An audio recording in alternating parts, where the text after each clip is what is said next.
Hello there everyone, this is UXW Bill reporting on some very historic weather here in the state of Illinois. There are actually many places in the Midwest that are impacted by this current weather system, and what it's brought with it, in case you're not already aware, is incredible temperatures, extreme cold. Earlier today, very early in the morning, I'd say sometime around 6 or 7 a.m., it was negative 18 degrees Fahrenheit here. Wind chills are even lower than that. Exposure to the cold is thoroughly dangerous at these sorts of temperatures and wind chill levels. It is absolutely amazing. And as my part of contributing to chronicling this incredible weather spectacle that we're seeing right now, these incredibly cold temperatures, I thought that we might go outside and do some cold starts that really qualify, really fill the definition of the term. I'm aware there are places that are colder than this, and some of them I'd actually kind of like to be in right about now, especially portions of Minnesota. I hear they're very awesomely cold up there. But nope, I'm here for right now. This is what I have. This is the best I have to work with, and it should certainly still be interesting. But before we get to the cold starts, let's take a look and see how some things around the house have been faring, like the furnace and the plumbing and the various rooms, stuff like that. It's mostly good news. Here in our downstairs bathroom, we have a frozen pipe.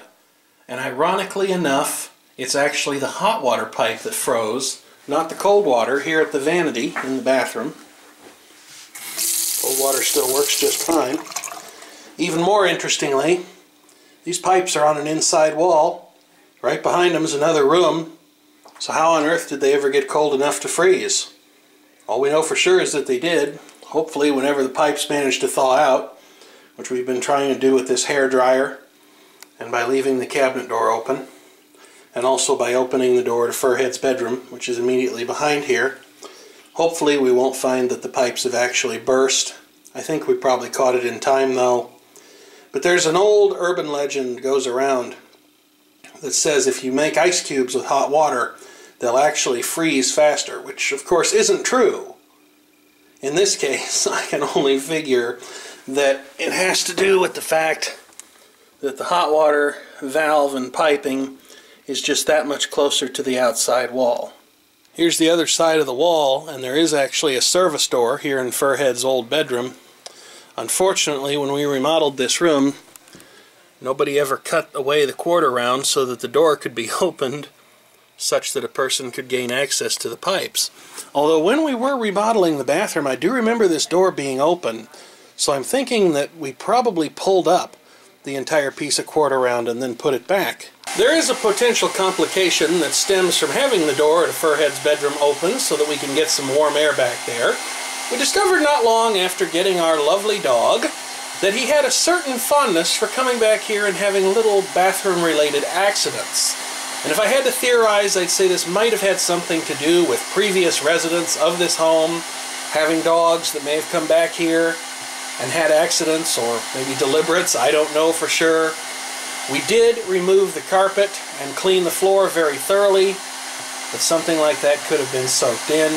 There hasn't been a problem in a long time, but we've got the door barricaded off anyway in a very professional manner, I'm sure you can tell, in an effort to try and keep the dog out.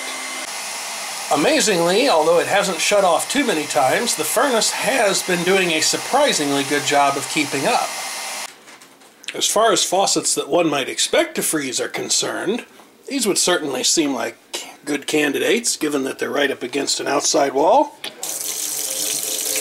But they are both working just fine.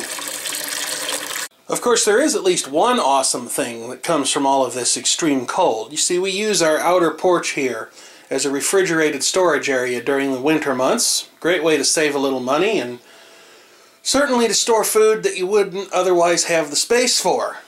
And when it gets this cold out here, pop does an absolutely awesome thing, or soda, or cola if you simply must or prefer. It freezes. Now right now I think this is probably frozen solid, so I have to bring it in and let it warm up. But in more mild climates, Pop slushies for everybody, which are totally made of awesome. Well, alright everyone, now that we've taken a look at everything else, let's get down to some cold starts. It's very dangerous to be out here. I probably don't want to be out here for too long. And I certainly don't want to fall and hurt myself on any of the ice that happens to be around, because all of the snow has been packed and congealed into nasty little patches of ice. And speaking of things that happen to congeal, at these sort of temperatures, automotive fluids are more of a suggestion than anything else. Engine oil turns into a gummy, varnish-like substance. Same thing with transmission fluid and stuff like that. But we'll go ahead and we'll start with Ruby, the 2002 Buick Park Avenue. I heard the door locks pop when I hit the button here on the fob, so that's a good sign. It means it's still got a battery in it. Oh, and of course batteries. Those tend to have a very hard life out here as well. I don't know, I can get the door open. That may not be happening. Alright, I did in fact manage to get the door open, so let's put the keys in the switch. The chime still works. It's not frozen. Let's see what our battery voltage is. This meter is not the most accurate thing in the world. It reads very low all the time. But that battery is definitely taking a beating. There's what it reckons the temperature is. And to my great amusement, the coolant temperature also reads in negative numbers. I feel sorry for those birds. Here we go. Oh, wow.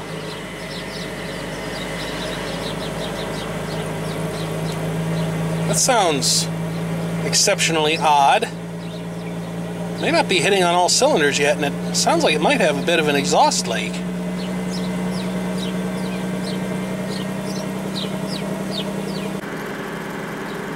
It is actually managing to warm up, though. Now, there are certain things I'm not even going to try and start. The tractor's one of them, because there's absolutely no point in doing that. And the last I knew, the key switch on it was full of ice anyway. Also not going to start the station wagon because I have no intention of abusing that old car in this weather. I would start the big brown piece of junk if I had the keys handy. And maybe if I see the key keeper at some point today, we might actually do that. It's been sitting here for a couple of weeks now. I don't know why he brought it over here, only that he did. It amazes me the number of people who think this truck's not around anymore. Speaking of the key keeper, he did have to go to work today. I managed to scam the day off, although I'm not getting paid for it, unfortunately. Haven't been at my current place of employment long enough to get any paid time off yet, or make use of what I've managed to accrue so far. But oh well, I can probably pick up enough hours that it won't make a huge difference to my final paycheck. And there's always this. I'll make a little bit of money off of this along the way. So let's try Naughty Truck. See if Naughty Truck will start and run. Yeah, I'm definitely going to have to go inside soon. My fingers are starting to hurt, and that's not a good sign. You mustn't screw around in this weather. Let's see what Naughty Truck thinks the temperature is. -4 and ice, it says. Alright, do we have power windows by any chance? Yeah, those still work. Of course, Naughty Truck's been sitting in the sun, so that's probably going to make things easier. Oh, that window's not working. It's frozen shut. Here we go.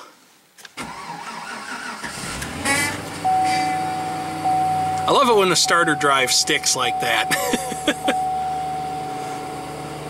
I do actually plan to take a ride around and see what's going on in Naughty Truck, so I'm going to go ahead and let it run and warm up for a while.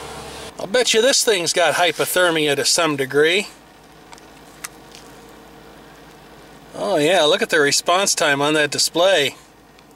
It says it's got a dead battery too, which is actually somewhat true.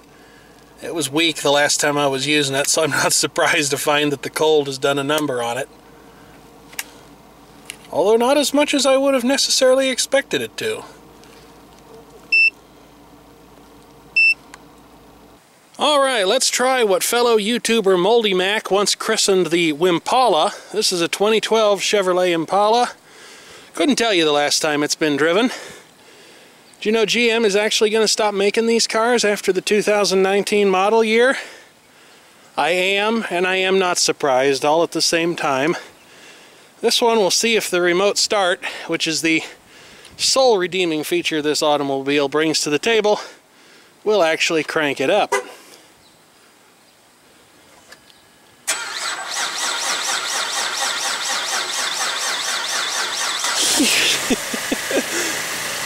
I did not expect it to start, but I will tell you what, I think the Park Avenue did a better job of coming to life than this pile did. And now here's the last entry for this particular video and the day. It's time to find out whether or not you can depend on your 1998 Ford F-150 XLT with the 4.6 liter Triton V8 engine, known in other applications as Ford's modular V8. Now, the last time this truck ran was the time that I did the cold start video immediately previous to this one. I did let it sit and run for a while just because it hadn't been taken anywhere since harvest, and I thought that it probably needed the time to charge its battery up. I did let it reach a point where it was fully warmed up and ready to operate. So let's see what, if anything, it'll do if I can actually get in here. We'll see if Effie's up to the challenge. Although I think that name refers to a much older generation of Ford truck. And although I've always driven Chevrolets, I don't have anything against a Ford product, or even a Chrysler for that matter. I've wrenched on them all, and there are things I love and hate about each and every one of them. Okay, we have a fan, we have a radio, got some dash gauges. Let's see if she'll do it.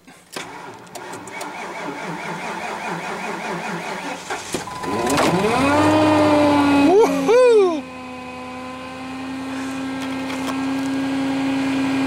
Man, that thing's whining like a son of a gun.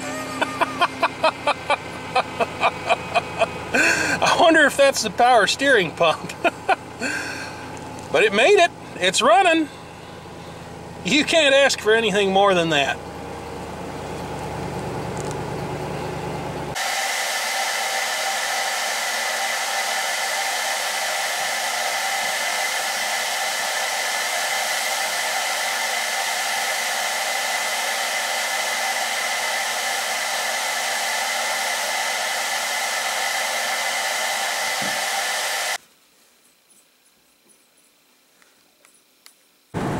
Well, let's get this thing running on down the highway, see what the temperature really is.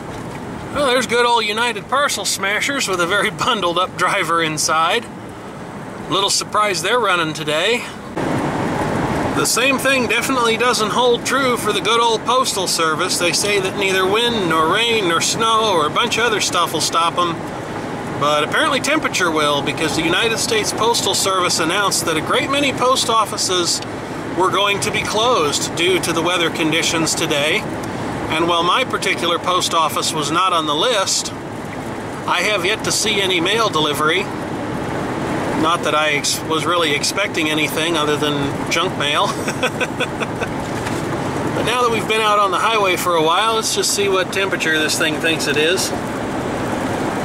-9. So we have warmed up a bit. Now here's one trooper of a little CFL. It refuses to die. It's been out here for many years now. It's been frozen, baked, and it just keeps on coming back for more. Here at -9 degrees Fahrenheit or so, it's barely glowing, but it's trying mightily.